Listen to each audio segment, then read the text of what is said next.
제1막 유소년 1928년 4월 2일 필자는 1928년 4월 2일 아버지 최병규와 어머니 정근성 사이 장남으로 강원도 평강군 고산면 서아리 상홍동 94번지에서 태어났다. 우리 집안은 할아버지 최승현 때부터 양력을 사용해왔다. 20대 최응손 선조께서 정묘호란, 병자호란쯤 평안도 안주에서 피난을 하여 강원도 평강군 중평리로 이주했다.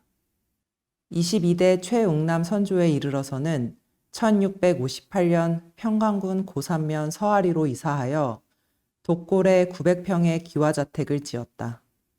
독골집은 13대에 걸쳐 대대로 이어 살아온 세전가옥이다. 1947년 우리 가족이 월남할 때까지도 최병렬 큰아버지 가족들이 독골집에 살고 있었고 큰아버지 가족들은 월남하지 않았다. 종손 장남으로서 우리 선대의 묘소, 토지, 가옥 등을 지켜야 한다는 책임감 때문이었을 것이다. 지금은 생가가 그대로 있는지 알 수 없다. 우리 선조들께서는 독골집을 3차례 보수만을 했다. 집터가 호랑이 방위라 해서 위치가 바뀌면 재앙이 있다는 풍수지리설 때문이다. 개축이 이루어지지 않아 집 높이가 낮은 편이다. 집 앞에는 큰 돌배나무가 있었고 집 뒤 가까운 곳에는 10여 그루의 밤나무가 있었다. 뒷산에는 수백 그루의 잣나무가 산재해 있었다. 푸른 잣나무에서 뿜어 나오는 잣향기와 따스한 햇살이 내려앉는 이곳은 아늑하고 평화로웠다. 오른쪽 지붕만 보이는 작은 집은 아버지가 어릴 때 다녔던 서당이다. 일명 일신학당이다.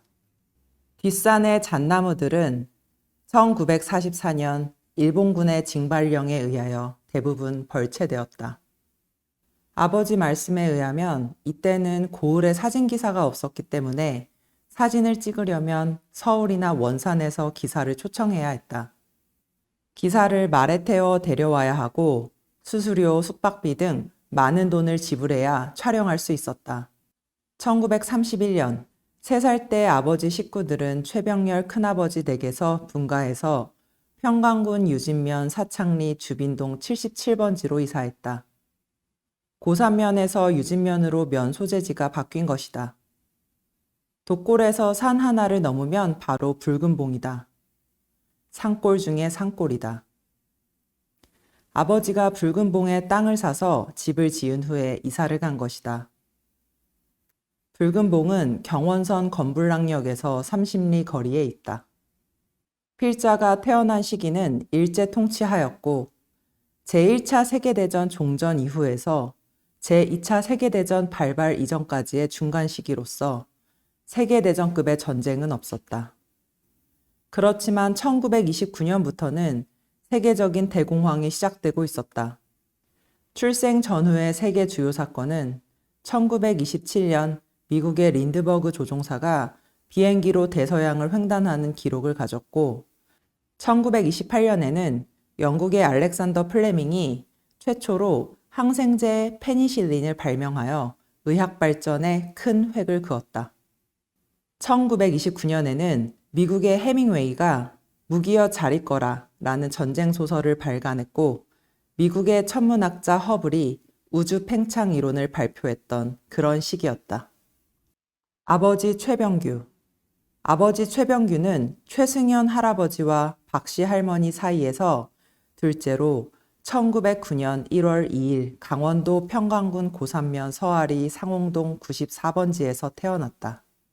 아버지가 출생하던 무렵 열강들의 이권 싸움으로 세상은 격동의 소용돌이 속으로 빠져들던 때였다. 1894년 청일전쟁, 1904년부터 5년까지의 러일전쟁에 이어 1914년부터는 제1차 세계대전이 발발했다. 일본은 청나라에 이어 러시아와의 전쟁에서 승리한 후 한반도에서의 우월권을 확보함으로써 한일 의정서 체결을 시작으로 한반도의 식민지화를 추진했다. 우리나라는 국권을 지키기 위해 1907년 헤이그 평화회의에 밀사를 파견하고 1909년 10월 26일 안중근 의사가 만주 하얼빈역에서 조선 침략의 원흉인 이등방문을 처단하는 등 항일운동을 벌였지만 결국 1910년 일본에게 강제로 국권을 강탈당했다. 아버지는 불행하게도 태어난 이듬해부터 주권 없는 조국의 땅에서 35년간 일제 통치하에 암울한 시대에서 살 수밖에 없었다. 아버지는 7살 때 1910년 최승현 조부를 따라 만주 북간도 백초구에 거주하는 최태현 종조부를 찾아갔다.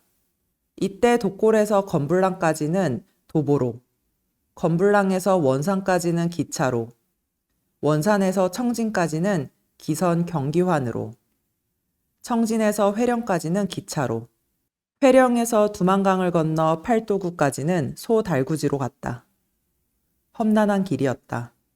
북간도는 글자 그대로 조선과 청나라 사이에 놓인 섬과 같은 땅이라는 뜻으로 길림성 동남부 지역이다. 이 지역은 1712년 백두산 경계비를 세워 조선과 청나라 간의 영토 문제가 일단락되었다. 청일전쟁, 러일전쟁 이후 일본의 수탈로 생활이 어려워지자 많은 조선인들이 북간도로 넘어가 황무지를 개간했다. 그러자 청나라는 이 지역에 사는 조선인들의 철수를 요구했다. 1909년 일본이 안동과 봉천 간 이어지는 안봉선 철도 부설권을 받고 북간도를 청나라에 넘겼기 때문이다. 아버지는 8일 동안 팔도구에 거주하는 이경찬 댁에서 유숙할 때 백초구의 증조 할아버지 댁으로 떠나기 전날인 주일에 동네 신자 대여섯 명이 모인 예배에 참석했다. 이경찬 씨는 아버지를 예배에 참석시키고 예수상과 십자가 앞에 꿇어앉혀 놓고 녹그릇에 담긴 성수를 머리에 뿌리며 기도했다. 모진 바람에 밀려 이곳 호지까지 들어온 이 어린 형제를 천주님께서 굽어 살피시어 은혜를 베풀어 주시옵소서. 이때 이경찬 씨는 19세를 넘기기가 어렵구만. 이 고비를 잘 넘기면 최 씨 가문의 중흥지조가 될 거야 라고 말했다.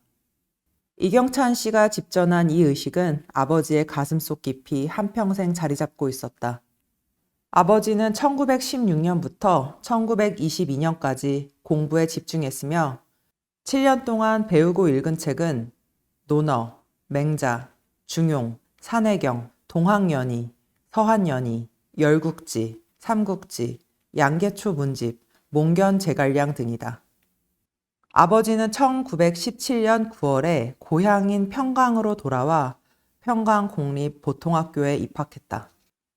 평강공립보통학교를 졸업한 후 1924년 5월 9일 5년제 춘천공립고등보통학교 제1회 학생으로 입학했다. 개교 당시 춘천고보는 정규 보통학교 6년제를 졸업한 학생 50명을 갑조로, 구제 4년제 보통학교로 졸업한 학생 중 자격시험에 합격한 50명을 을조로 편성했다. 을조는 대부분 서당 출신으로 연령차가 심했고 대부분 기혼자였는데 아버지가 을조 반장을 맡았다.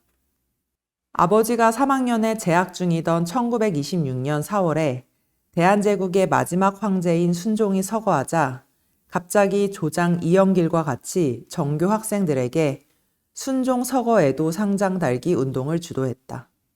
2주 동안 상장을 단 이 운동은 일본 경찰과 일본인 교사 삼강미 교무주임의 추궁으로 사건이 확대되었다.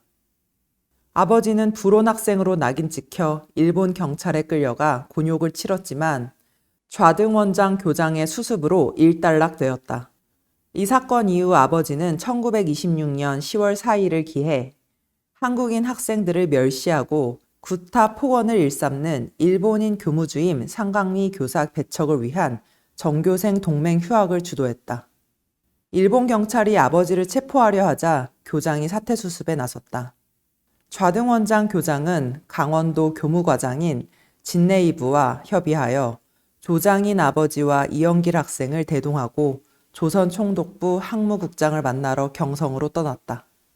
남산 소복여관에 유숙했다.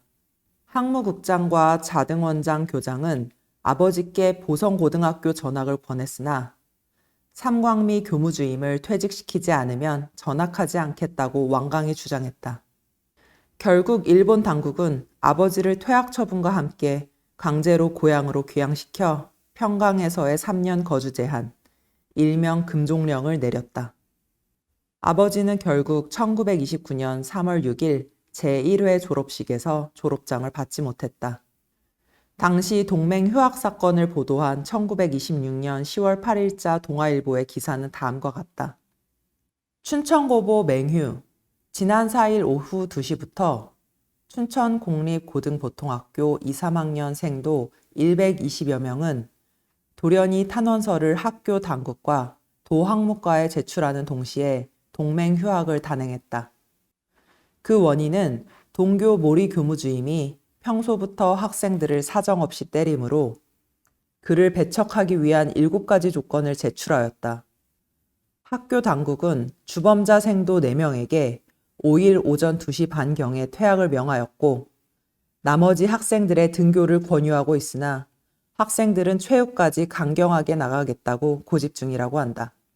당시 전국적으로 학교에서는 일제의 식민지 교육 정책에 대항해서 또는 항일운동의 일환으로 학생들의 동맹 휴학 운동이 활발하게 일어났다.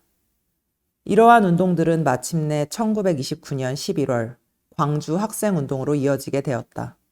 1926년 평강군 고산면 서아리 독골로 귀향한 아버지는 금종령에 처해 있던 중 필자가 태어난 1928년부터 1942년까지 평강군 유진면 사창리 주빈동 일대에 약 200만 평의 산야에 약 40만 주의 낙엽송을 심었다. 붉은동에 가택을 마련한 아버지는 1931년 식구들을 최병렬 큰아버지 가족으로부터 분가해서 평강군 유진면 사창리 주빈동 77번지로 이사했다. 1938년 아버지는 독립운동을 위해 만주 목단강성 해림가로 건너갔고 1940년에 어머니를 비롯한 우리 가족들을 해림으로 불러들였다. 아버지는 7년간 해림에서 살면서 해림 가부과장과 조선 거류민 단장을 맡아 독립자금 확보와 전달 역할을 하는 등 독립운동에 참여했다. 아버지는 해방되기 전 1944년 12월 가족들을 데리고 할아버지가 사시는 평강군 유진면 후평리로 돌아왔다. 당시 우리 집은 사창리 붉은봉과 할아버지가 계시는 후평리에도 있었다. 당시 필자는 일본 도쿄에서 유학 중이었다. 그런데 8개월 후 1945년 8월 15일 일본이 패전하자 소련군이 한반도의 38도선 이북을 점령하여 공산화를 추진했다. 수십 년 동안 땀 흘려 축적한 전답, 임야, 재산을 공산당에게 몰수당한 아버지는 1947년 2월 공산 치하의 고향을 벗어나 가족들을 모두 데리고 자유대한민국으로 내려와 안양에 정착해 있다가 6.25 전쟁이 발발하자 식구들을 이끌고 진해로 피난했다. 필자의 처남 정재욱을 전쟁 기간 중 아버지에게 부탁하여 군무원 직위를 주어 진해 보급창에서 일하게 했다. 1984년에 평강 지역의 항일 독립운동 역사 등이 포함된 평강군지를 편찬하고 이어 1987년에는 회고록 사려와 조화를 출간했다. 평강군지 편찬은 이북에서 내려온 평강군민 출신들이 고향의 뿌리를 후세들에게 전해주고자 하는 뜻으로 시작되었다.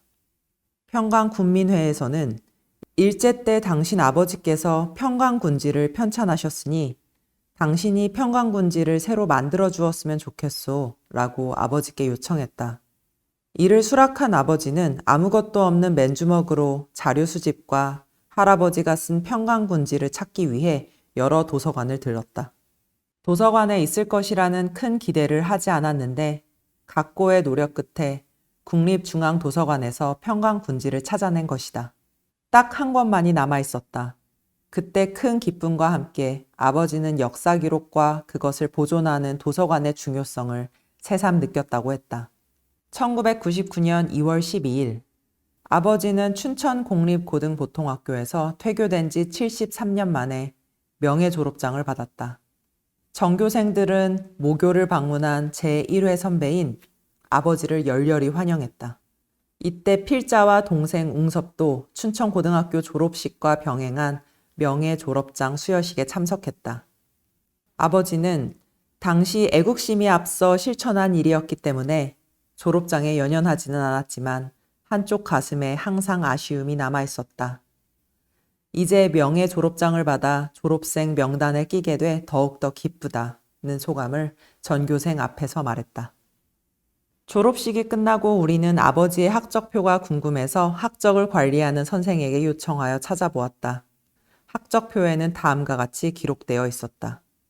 입학년도 대정 13년 5월 9일, 학령 만 14년 8월, 신장 5척 48촌 5분, 체중 18관 230목, 흉위 3척 2분, 근정 근면, 거동 활발, 지조 확실, 1학년 성적 2등, 3학년 성적 3등. 아버지는 2002년 10월 13일 항일 독립운동 공로로 대통령 표창을 받았지만 감옥 생활을 하지 않았다는 이유로 훈장은 받지 못했다. 2005년 3월 26일에는 신촌교회 오창학 목사님 집전으로 세례를 받았다. 가족들을 데리고 고향을 떠난 지 60주년이 되는 2007년 2월 19일에 가족들이 모인 가운데 서울의 프레지던트 호텔에서 백수연을 가졌다. 2008년 2월 8일 아버지 100세 잔치를 목동의 둘째 아들 재형 집에서 열었다. 아버지를 모신 마지막 가족 모임이었다. 이해 7월 26일 13시 35분에 이 땅에서 사명을 다 마치고 저 땅으로 이사했다.